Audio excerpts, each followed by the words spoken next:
Welcome back to Ships of War. Thank you for continuing to watch.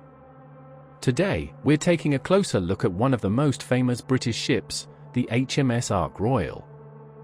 If you enjoy learning about naval warfare and historic ships, please hit like and subscribe. It lets YouTube know to share these videos with others who love naval history. In the late 1930s, tensions rose across the continent as nations rebuilt their militaries and prepared for a conflict that many feared was inevitable. The Royal Navy looked toward a war that would be shaped not only by battleships and cruisers, but by a new and rapidly evolving weapon, the aircraft carrier. And among the ships that emerged from this race, none would become more beloved than HMS Ark Royal. She wasn't Britain's first aircraft carrier, but she was the first designed and built from the keel up for the role. Unlike earlier conversions such as Furious or Courageous, Ark Royal was designed from the keel up for aviation.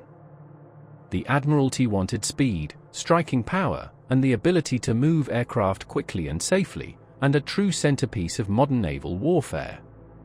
Ark Royal measured about 243 meters long and 28 meters wide, giving her the space needed for her most distinctive feature, a long, clean, uncluttered flight deck built for fast launch and recovery cycles.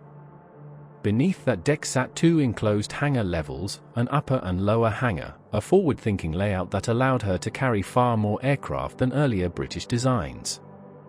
These hangars were connected by three large aircraft lifts, enabling swift movement between decks and allowing crews to keep more than 50 aircraft ready for action. The result was a carrier with remarkable flexibility, one that embodied the Royal Navy's vision of the future. That unity was tested almost immediately. When war broke out in September 1939, Ark Royal was one of the few modern carriers Britain had ready for frontline service. She was sent straight into the North Atlantic to hunt German U-boats, relying heavily on the rugged Swordfish biplane. Slow and outdated in appearance, the Swordfish proved exceptionally reliable and perfectly suited to carrier operations. In those early months, Ark Royal's aircrews flew constant patrols across a grey and hostile sea. The work was not glamorous, but it was essential. Without carriers like Ark Royal watching over the shipping lanes, Britain's lifelines would have been dangerously exposed. On several occasions, her aircraft attacked U-boats directly, forcing them to dive or abandon an ambush. The presence of the carrier made German commanders nervous, and rightly so. A submarine lurked silently beneath the surface, but a Swordfish diving out of the clouds could appear without warning and strike hard. The ship's early operations proved that aircraft carriers could influence battles even without engaging in large actions. They could protect convoys, control wide areas of ocean, and disrupt enemy plans long before the fighting reached its peak. But by 1940, the war expanded, and Ark Royal's role grew with it. She was ordered into the Mediterranean, one of the most dangerous naval battlegrounds of the entire conflict. Italy had entered the war, bringing powerful fleets and aggressive air forces into the struggle. The narrow sea became a killing zone for ships of every nation.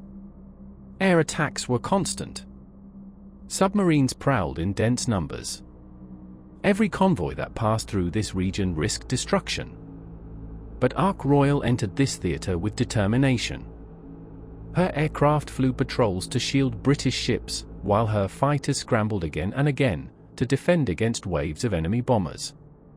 The ship's crew became accustomed to sudden alarms and violent maneuvers as the captain dodged torpedoes and bombs. The Mediterranean tested every inch of the carrier and every man aboard. Yet despite the constant danger, Ark Royal's presence gave Allied commanders confidence. Her air group provided the striking power needed to challenge Italian forces and protect vital supply lines to Malta and North Africa. As the months passed, Ark Royal's reputation grew. She had survived near misses. She had frustrated enemy attacks. She had proven that she could withstand pressure that would have broken less capable ships. Her crew developed a deep respect for their ship, seeing her not just as a machine but as a guardian that somehow always found a way through. The Mediterranean roared with fire, and by 1941, HMS Ark Royal had become one of the most important ships in the region. a carrier that seemed to defy the odds, again and again. She had already endured relentless air attacks, narrow escapes, and the constant strain of supporting fleets spread across some of the most contested waters in the world.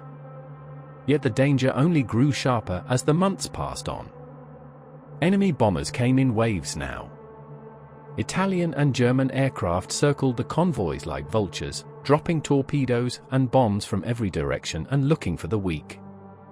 Ark Royal's flight deck shook under the roar of her aircraft launching and recovering. Her Fulmar fighters climbed into the sky to intercept attackers, while her Swordfish crews flew the missions that made the ship famous. Low-speed torpedo runs, anti-ship strikes, reconnaissance sweeps, and narrow escapes from anti-aircraft fire became the rhythm of daily life. The danger was constant, but so was the determination of the men who served aboard this ship. Ark Royal's reputation grew with each battle. Sailors on other ships felt relief when they saw Ark Royal's shape on the horizon. Her aircraft were their shield. Her presence often meant the difference between safety and destruction. When convoy after convoy survived the gauntlet of air and submarine attacks, her name echoed across the fleet with every crossing, and with gratitude and great admiration from the men fighting in this war. One of the most dramatic operations she supported was Operation Substance in July 1941. Operation Substance was a critical mission to run a supply convoy from Gibraltar to the besieged island of Malta. From the moment it sailed, the convoy came under heavy air and submarine attack, and Ark Royal's aircraft were constantly engaged in defending throughout the dangerous passage. Her Swordfish attacked Italian warships and submarines, while her fighters dived into fierce dogfights with enemy aircraft. Every hit, every interception, every torpedo run contributed to forcing the convoy through. Malta, starving and surrounded, needed supplies to live. The crew remembered the heat of the Mediterranean sun baking the flight deck, the glare of tracer rounds streaking across the sky, and the relentless work of launching planes into battle. Mechanics fought to keep engines running. Deck crews hauled aircraft into position, refueled them, rearmed them and pushed them into the air again and again. Malta had been supplied. The convoy had survived. And Ark Royal's legend continued to grow. But the greatest moment of her wartime career was still ahead. In May 1941, the German battleship Bismarck broke out into the Atlantic. The ship was one of the most powerful in the world, heavily armed, fast and modern. She had already sunk HMS Hood, a loss that struck at the heart of the Royal Navy. The Admiralty demanded her destruction. All available ships were famously ordered to join the hunt, and among them was Ark Royal. For days, the pursuit stormed through the Atlantic. Weather turned violent.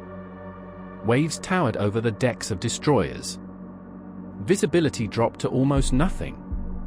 But Ark Royal pushed on, driven by duty and hungry for revenge for the loss of Hood.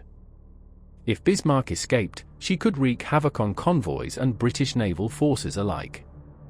The pressure on Ark Royal's aircrews was immense. Bismarck was sighted, the first Swordfish strike launched into brutal weather. Wind howled across the flight deck. Rain hammered the aircraft. Pilots strapped into open cockpits, bracing themselves for the violent turbulence ahead. Their mission was difficult enough, but fate delivered a cruel twist. The Swordfish, disoriented by poor visibility, unknowingly attacked the British cruiser HMS Sheffield by mistake. Sheffield's captain maneuvered desperately as torpedoes splashed around the ship. Miraculously, every one of them missed.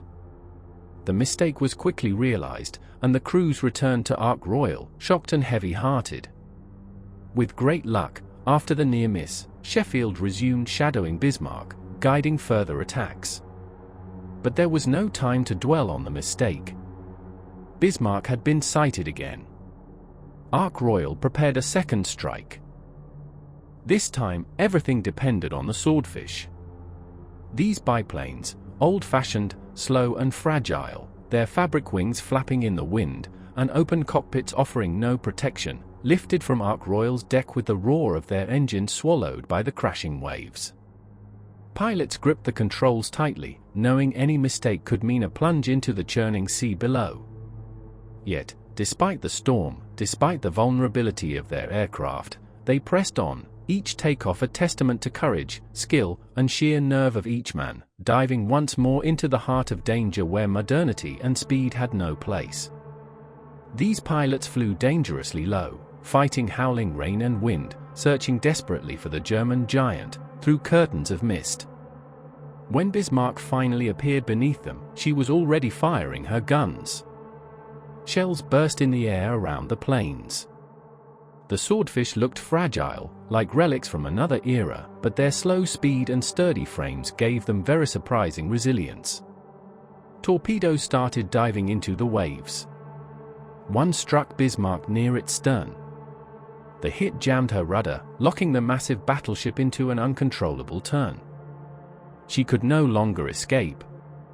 She could not steer, and HMS Ark Royal's pilots had delivered this blow that would seal Bismarck's fate. The next morning, British warships closed in.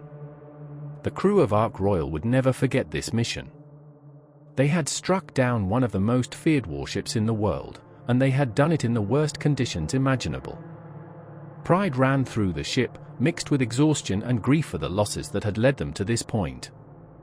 The victory became a turning point in the war at sea, one that historians still discuss today. But despite the triumph over Bismarck, danger still surrounded Ark Royal. She returned to the Mediterranean, where U-boats grew bolder and more lethal. The Axis submarine campaign was tightening. Every British warship, no matter how powerful, risked being struck from below. In November 1941, Ark Royal sailed once more to protect a convoy returning from Malta. The sea looked calm. The mission seemed routine. But beneath the waves, danger was lurking. German U-boat U-81, commanded by Friedrich Guggenberger, stalked the British force with patience and skill. On November 13, Ark Royal was returning to Gibraltar. The ship had just finished recovering aircraft. Men were preparing for the evening routine. Then, without warning, a torpedo from U-81 struck her starboard side. The explosion echoed through the ship. Her deck lurched, lights flickered. Men were thrown off their feet, and for a moment, no one understood the full extent of what had occurred, but it became clear quickly: the ship was in trouble. Damage control teams rushed into action. They sealed compartments, set up pumps, and worked desperately to slow the flooding. Officers started assessing the situation and realized that the ship was listing, and the list was growing. Counter-flooding was ordered to balance the weight, but the torpedo had pierced critical sections. Water continued to rise, overwhelming the crew's efforts. Yet even in this crisis, discipline held. There was no panic, and men moved with purpose. The lessons drilled into them for years took over. They fought to save their ship with every tool they had. Tugs arrived and prepared to tow the mighty ship. The crew hoped they could keep her afloat long enough to reach Gibraltar. But the sea would win this struggle. Flooding advanced faster than her pumps could handle, and the list reached dangerous angles. Orders came down at last. Abandon ship. It was a moment few aboard would ever forget. Ark Royal had been their home, their shield, their pride. Now they had to leave. But the evacuation showed the discipline and training that made the Royal Navy respected across the world. Nearly 1,600 men were evacuated calmly and efficiently. Boats pulled away from the stricken carrier. Sailors looked back in silence. Their ship leaned further and further into the water. Ark Royal lingered for hours, refusing to sink. She had survived storms, bombs, torpedoes, and battles against incredible odds. But now, slowly and with dignity, she slipped beneath the surface on November 14, 1941. Her crew watched her final moments with a mixture of sorrow and disbelief. Her name remains one of the most iconic in Royal Navy history. A ship that rose from the Mersey, fought across the world, and left behind a story that will be told for generations. Thank you for watching, and a special thanks to everyone who has subscribed. If you're enjoying the videos and haven't subscribed yet, please do, and don't forget to hit like. It really helps the videos we make reach more viewers. As we continue our journey, we'll uncover more remarkable ships and the stories that made them legends. Stay tuned for more, and let's keep exploring the incredible history of naval warfare together.